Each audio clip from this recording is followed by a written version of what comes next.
This channel does not promote any violent, harmful, or illegal activities. All content provided by this channel is meant for an educational purpose only. এসেছি 11 বছর চলে। হ্যাঁ, আমরা বাংলাদেশ থেকে এসেছি ভোলা জেলা। রাত্রিবেলা আমরা শুই ঘুমাই, আমাদের ঘরে আগুন দিছে। তখন আমরা এই যে ওই যে পিছন দিয়ে বেরাইছি, আমরা আর ওদিকে আর ঘুরেও তাকাইনি। পিছন দিয়ে বেরাই লুকাই এখান থেকে সেখানে জঙ্গলে মঙ্গলে থেকে তারপরে দালালের বাড়ি এসে দালালে আমাদেরকে ওরা পয়সা দিয়ে এখানে পার করছে। আমাদের 4 জন ছিলাম, আমাদের 4 জন থেকে 5,000 টাকা চাইছে। আধার কার্ড করেছি, ভোটার কার্ডও হয়েছে, আমরা ভোট দিছি, একটু ঘুরতে হয়েছে। হ্যাঁ, আধার কার্ড হয়ে গেছে। অনেকজন আমরা একই জেলারে আছি। ফ্যামিলিতে যতজন আছে সবাইকে এক জায়গায় করে পেট্রোল দিয়ে আগুন ধরাই দেয়, তবুও বাংলাদেশ যাব না।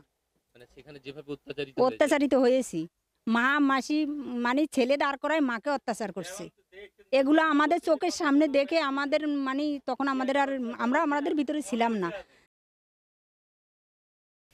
এইখানে তো এই তো প্রায় 15 বছরের মতন আমরা চাই দেশে থাকবো। চোখে আঙো ঘরে আগুন লাগাই দিছে। কোথায় বাড়ি ছিল আপনাদের? বাংলাদেশ ভোলা ডিস্ট্রিক্ট। ভোলা ডিস্ট্রিক্টে। এখানে কতগুলো ফ্যামিলি আছে এরকম? বহুত, এইটা ফুরুলা চকবক বেকার। আমরা আইসি স্যার দালাল ধরে বনগাপটা দিয়ে পারে আইসি। তো আমার ফ্যামিলি নিয়ে আমি এরা আমার ভাই এরা ফ্যামিলির সহতে পরে তখন কতগুলো ফ্যামিলি আছে এরকম?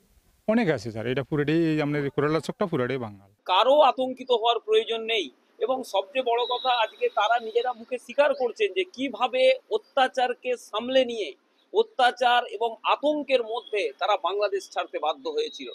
তাই আমি আপনাদের মাধ্যমে প্রত্যেকটি বাংলাদেশ থেকে আসা হিন্দু শরণার্থীদের আমি আশ্বস্ত করতে চাই যে আপনারা প্রত্যেকেই সিটিজেনশিপ অ্যামেন্ডমেন্ট অ্যাক্টের মধ্যে দিয়ে ভারতবর্ষের নাগরিকের মর্যাদা পাবেন এবং যেমন আপনারা ভোট দিচ্ছেন তেমনি আপনাদের ভোটাধিকার বজায় থাকবে।